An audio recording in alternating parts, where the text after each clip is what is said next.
ਤੇ ਅੱਜ ਆਪਾਂ ਕਰਨਾ ਸਟੋਕ ਥਿਊਰਮ। ਤੇ ਸਟੋਕ ਥਿਊਰਮ ਦੀ ਸਟੇਟਮੈਂਟ ਪੇਪਰਾਂ ਦੇ ਵਿੱਚ ਕਿੱਦਾਂ ਹੈ ਕਿ ਆਪਣੇ ਕੋ ਐਕਸਪਲੇਨ ਸਟੋਕ ਥਿਊਰਮ ਜਾਂ ਆਪਣੇ ਕੋ ਰਾਈਟ ਦਾ ਸਟੋਕ ਥਿਊਰਮ ਜਿੱਦਾਂ ਵੀ ਹੈ ਆਪਣੇ ਕੋ, ਤੇ ਉਹਦੇ ਵਿੱਚ ਤਾਂ ਸਟੇਟਮੈਂਟ ਵੀ ਆਪਣੇ ਆਪ ਹੀ ਲਿਖਣੀ ਹੈ, ਪ੍ਰੂਫ ਵੀ ਆਪਣੇ ਆਪ ਲਿਖਣਾ ਹੈ।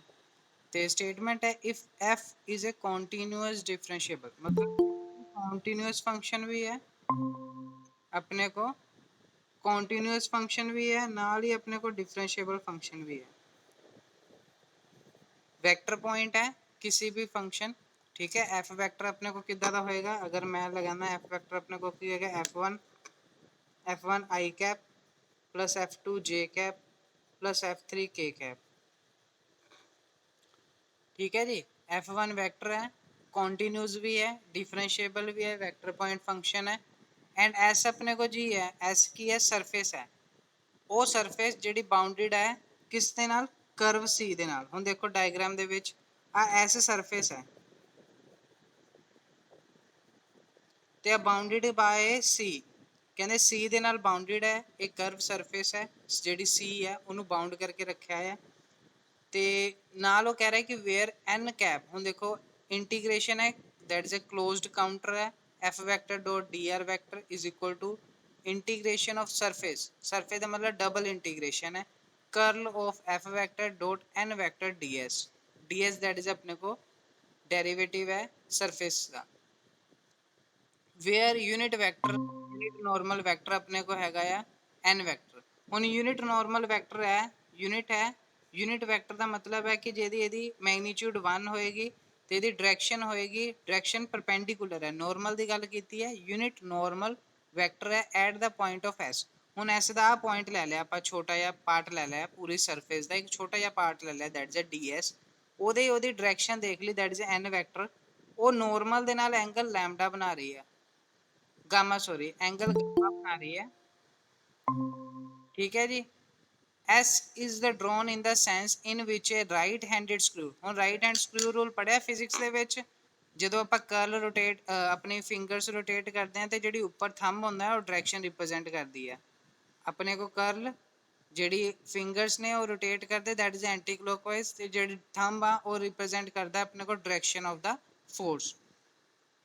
ਉਹੀ ਚੀਜ਼ ਹੈ, ਆਪਾਂ right hand thumb screw rule ਲਗਾਉਣਾ ਹੈ ਤੇ ਉਹਦੇ ਵਿੱਚ ਆਪਣੇ ਕੋਲ ਰੋਟੇਟ ਕਰੇਗੀ। ਹੁਣ ਦੇਖੋ ਇਹ ਐਂਟੀ ਕਲੋਕਵਾਈਜ਼ ਜਾ ਰਿਹਾ, ਜੇ ਮੈਂ ਇੱਦਾਂ ਚੈੱਕ ਕਰਦਾ दैट इज एंटी क्लॉकवाइज, ਇਸ ਡਾਇਰੈਕਸ਼ਨ ਤੋਂ ਇਸ ਡਾਇਰੈਕਸ਼ਨ ਐਂਟੀ ਕਲੋਕਵਾਈਜ਼, ਤੇ ਇਹਦੀ ਡਾਇਰੈਕਸ਼ਨ ਕੀ ਹੋਏਗੀ, ਨੋਰਮਲ ਦੀ ਡਾਇਰੈਕਸ਼ਨ ਕੀ ਹੋਏਗੀ ਇਹਦੀ ਪਰਪੈਂਡੀਕੂਲਰ ਉੱਪਰ ਵਾਲੀ ਸਾਈਡ ਤੇ, ਉਹੀ ਉਹਨਾਂ ਨੇ ਰਿਪਰੈਜ਼ੈਂਟ ਕੀਤੀ ਹੈ ਉੱਪਰ ਵਾਲੀ ਸਾਈਡ ਤੇ।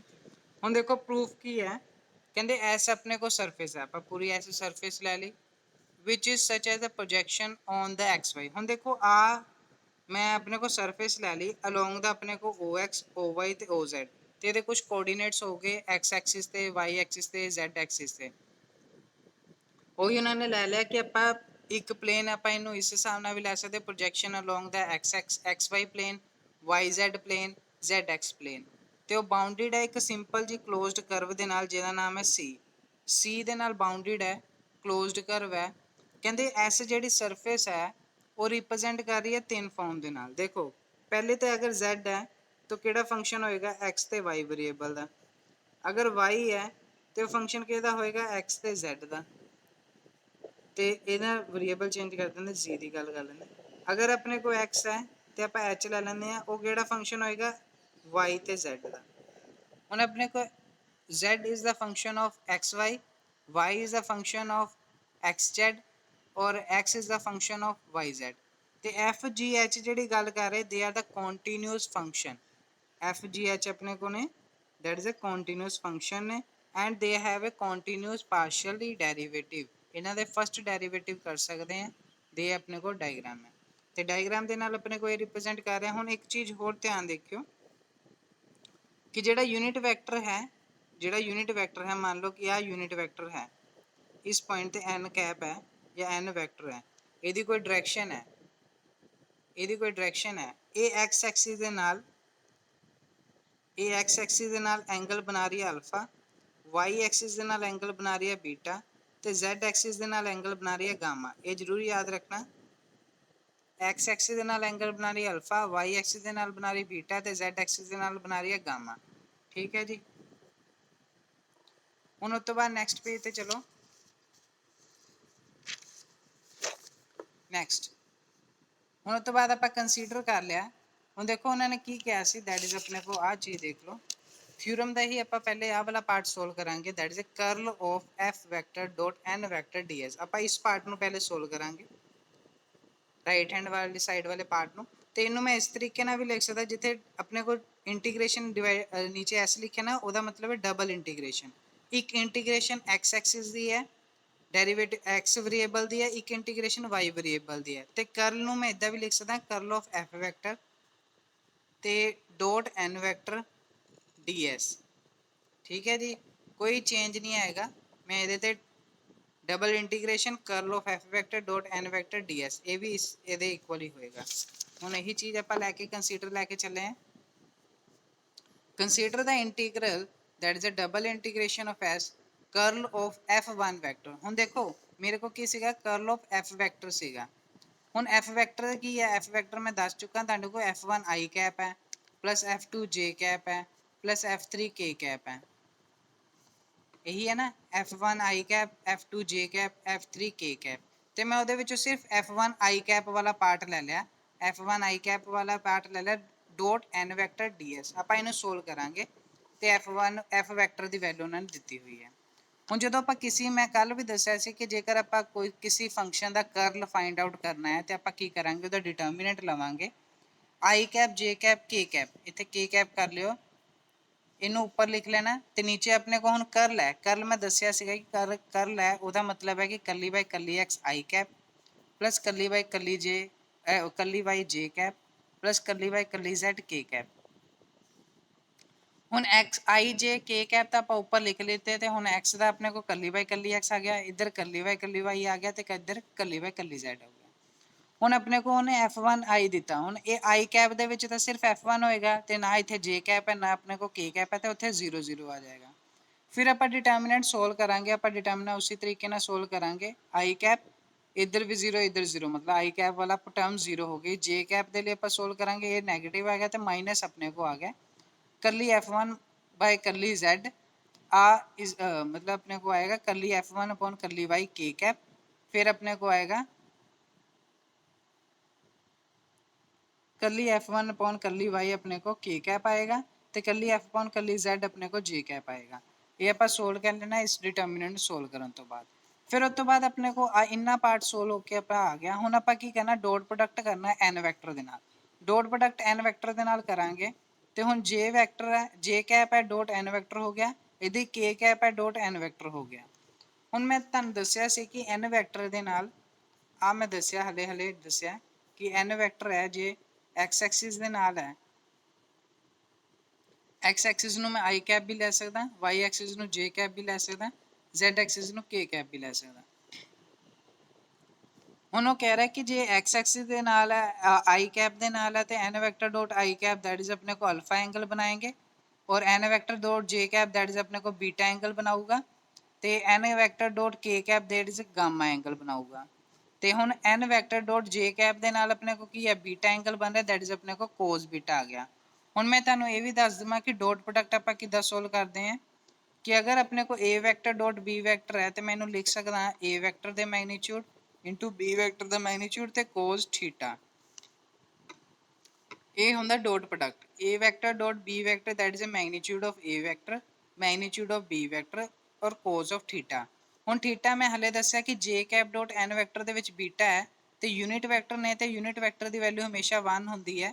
ਇਟ ਮੀਨਸ ਕਿ mode of a vector the value 1 ਹੋਗੀ ਔਰ mode of b vector the value 1 ਹੋਗੀ। ਤੇ ਆਪਣੇ ਕੋ cos ਬੀਟਾ ਆ ਗਿਆ, ਤੇ ਆਪਾਂ ਇੱਥੇ ਲਿਖ ਦਿੱਤਾ cos ਬੀਟਾ। ਇਹਦੀ ਕੱਲੀ f ਔਨ ਕੱਲੀ y k cap dot n vector, ਤੇ k cap dot n vector ਦੇ ਵਿੱਚ ਆਪਣੇ ਕੋ ਗਾਮਾ ਐਂਗਲ ਹੈ, ਤੇ ਆਪਣੇ ਕੋ cos ਗਾਮਾ ਆ ਗਿਆ। ਇਹਨਾਂ ਟਰਮ ਆਪਣੇ ਕੋ ਸੋਲਵ ਕਰਨ ਤੋਂ ਬਾਅਦ ਆਪਣੇ ਕੋ ਇਹ ਪਤਾ ਲੱਗ ਗਿਆ ਅਲਫਾ ਬੀਟਾ ਗਾਮਾ ਉਹੀ ਚੀਜ਼ ਹੈ ਜੋ ਮੈਂ ਡਾਇਗਰਾਮ ਦੇ ਵਿੱਚ ਦੱਸਿਆ, ਉਹਨਾਂ ਨੇ ਲਾਈਨ ਦੇ ਵਿੱਚ ਲਿਖੀ ਹੈ ਕਿ ਅਲਫਾ ਬੀਟਾ ਗਾਮਾ ਆਰ ਦਾ angles which outward drawn n vector makes with the positive x axis, y axis and z axis।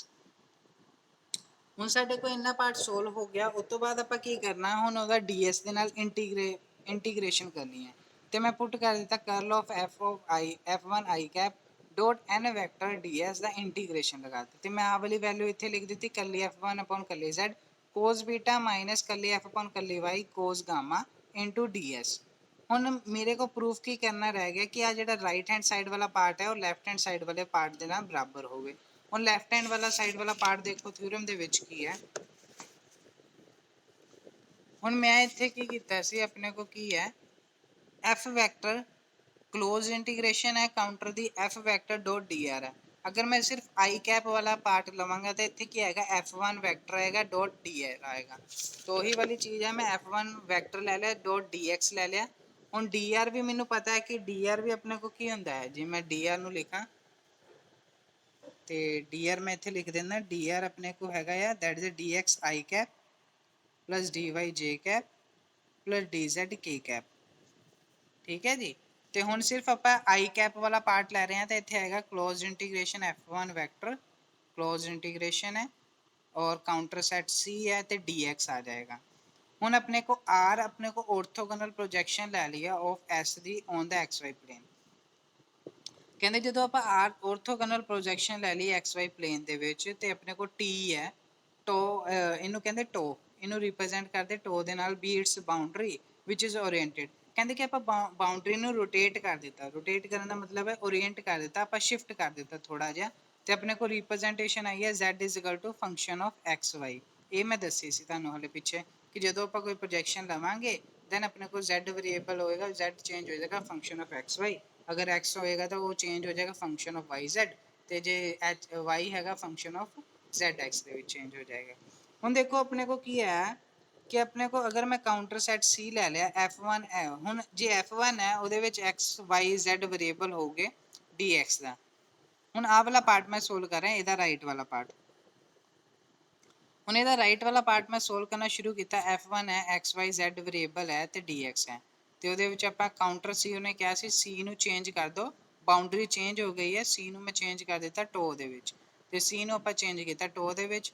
ਹੁਣ ਇਹਦੇ ਵਿੱਚ ਦੇਖੋ ਕਿ Z ਦੀ ਥਾਂ ਤੇ ਮੈਂ ਪੁੱਟ ਕਰ ਦਿੱਤਾ function of x y z। ਹੁਣ ਦੇਖੋ F1 square bracket x y ਇੱਥੇ ਕੋਮਾ ਆ ਜਾਏਗਾ ਤੇ ਨਾਲ ਹੀ ਆਪਣੇ ਕੋ ਇੱਥੇ z ਦੀ ਥਾਂ ਤੇ ਆ ਗਿਆ ਫੰਕਸ਼ਨ ਆਫ x, y ਨਾਲ ਹੀ dx ਆ ਗਿਆ। ਹੁਣ ਆਪਣੇ ਕੋ F1 xy f of xy ਤੇ ਮੈਂ ਇਹਨੂੰ ਇਸ ਤਰ੍ਹਾਂ ਵੀ ਲਿਖ ਸਕਦਾ 0 of dy। ਇਹ ਮੈਂ ਕਿਉਂ ਲਿਖ ਰਿਹਾ, ਕਿਉਂਕਿ ਮੈਂ ਇੱਥੇ ਗ੍ਰੀਨਸ ਥਿਊਰਮ ਅਪਲਾਈ ਕਰਨਾ ਚਾਹੁੰਦਾ ਤੇ ਗ੍ਰੀਨਸ ਥਿਊਰਮ ਦਾ ਰਿਲੇਸ਼ਨ ਸਾਨੂੰ ਪਤਾ ਹੈ ਕਿ ਭੁੱਲ ਗਏ। ग्रीन्स थ्योरम पता है कि भूल गए। Closed integration of m dx plus m dy is equal to double integration of curly m upon curly y minus curly n upon curly x dx dy। ਜਿਹੜੀ ਕੱਲ ਆਪਾਂ ਪੜ੍ਹੀ ਸੀ ਇੰਟੀਗ੍ਰੇਸ਼ਨ ਗ੍ਰੀਨਸ ਥਿਊਰਮ ਦੀ, ਉਹੀ ਆਪਾਂ ਯੂਜ਼ ਕੀਤੀ।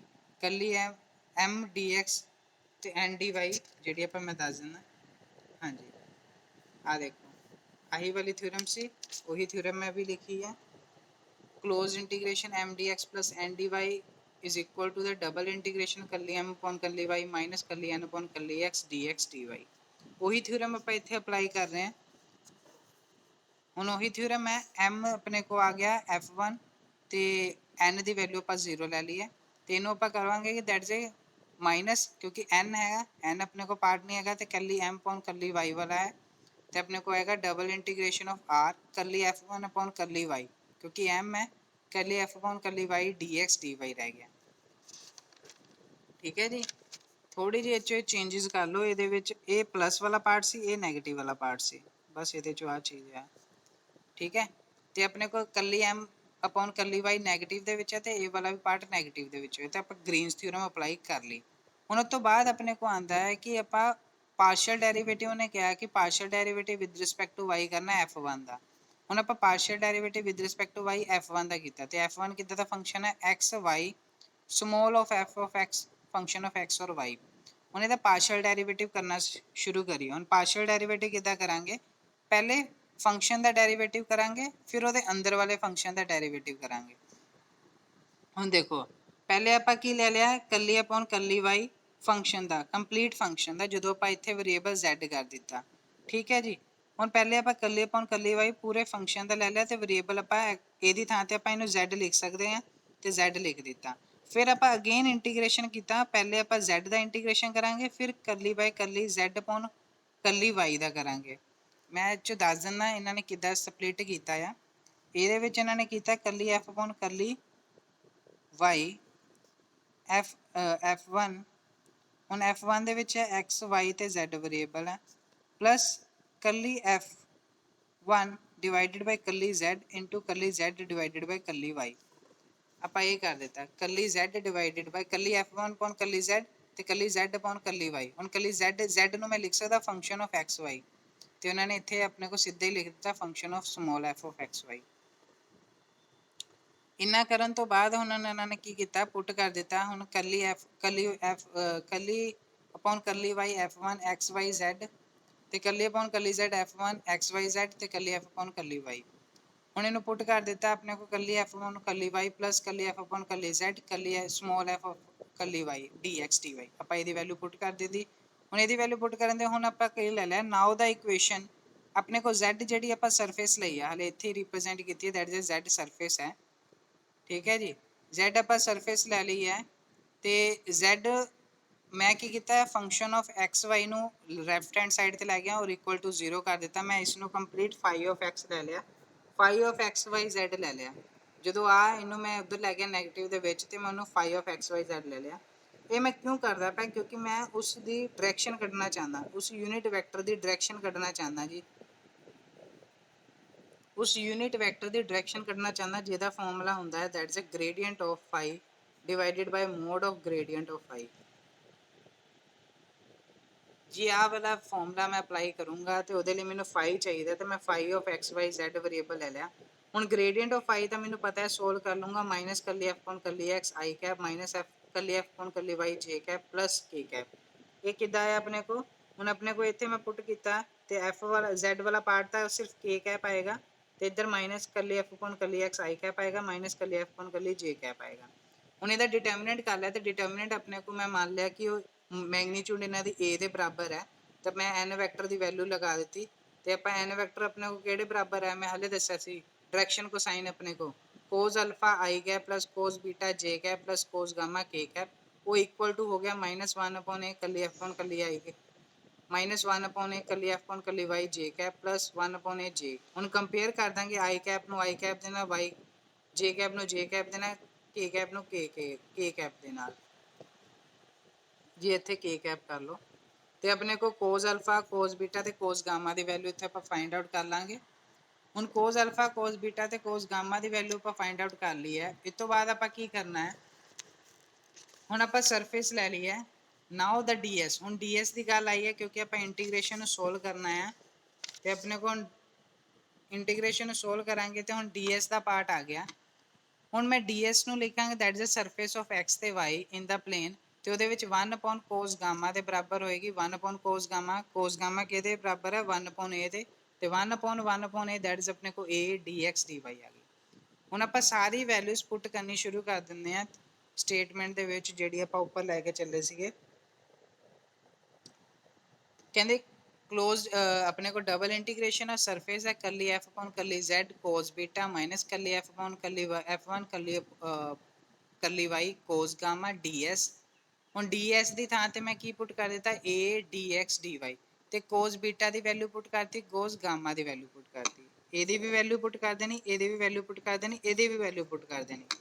ਫਿਰ ਮੈਂ ਇਹਦੇ ਵਿੱਚੋਂ 1 upon a ਬਾਹਰ ਲੈ ਲਿਆ a ਨਾਲ a ਕੈਂਸਲ ਹੋ ਗਿਆ ਤੇ ਮੇਰੇ ਕੋ ਆ ਗਿਆ ਮਾਈਨਸ ਬਾਹਰ ਤੇ ਕੱਲੀ f upon ਕੱਲੀ y ਕੱਲੀ f1 upon ਕੱਲੀ z ਫਿਰ ਕੱਲੀ f upon ਕੱਲੀ y ਸਮਾਲ f ਤੇ dx dy ਇਹ ਆਪਣੇ ਕੋ ਕਿਹਦੇ ਬਰਾਬਰ ਸੀਗਾ ਇਕੁਏਸ਼ਨ ਨੰਬਰ 2 ਦੇਖਿਓ ਪਿਛਲੇ ਪੇਜ ਦੇ ਵਿੱਚ ਉਹਦੇ ਵਿੱਚ ਆਪਾਂ ਇਹਨੂੰ ਲਿਖਿਆ ਹੋਇਆ ਕਲੋਜ਼ਡ ਇੰਟੀਗ੍ਰੇਸ਼ਨ ਹੈ ਕਾਊਂਟਰ ਦੀ f1 xyz ਇੱਥੇ ਆਪਣੇ ਕੋ ਬਰਾਬਰ ਹੋ ਜਾਂਦਾ ਤੇ ਆਪਾਂ ਕੀ ਕੀਤਾ ਇਕੁਏਸ਼ਨ ਹੁਣ ਸਾਡੇ ਕੋਲ ਇਹ ਇਕੁਅਲ ਹੋਗੀ ਦੈਟ ਇਜ਼ ਆਪਣੇ ਕੋਲ double integration of curl of f1 i cap dot n vector ds ਹੁਣ ਸਾਡੇ ਕੋਲ ਆਪਣੇ ਕੋਲ ਇਹ ਰਿਜ਼ਲਟ ਆ ਗਿਆ ਕਿ ਜੇ ਮੈਂ ਸਿਰਫ i ਐਕਸਿਸ ਵਾਲਾ ਕੈਪ ਦਾ ਵੀ ਕਰੂੰਗਾ ਤਾਂ ਵੀ ਰਿਜ਼ਲਟ 2 ਹੈ ਤੇ ਸਿਮਿਲਰ f2 ਦੇ ਲਈ ਕਰੂੰਗਾ ਤਾਂ ਵੀ ਟਰੂ ਹੋਏਗਾ f3 ਦੇ ਲਈ ਕਰੂੰਗਾ ਤਾਂ ਵੀ ਟਰੂ ਹੋਏਗਾ।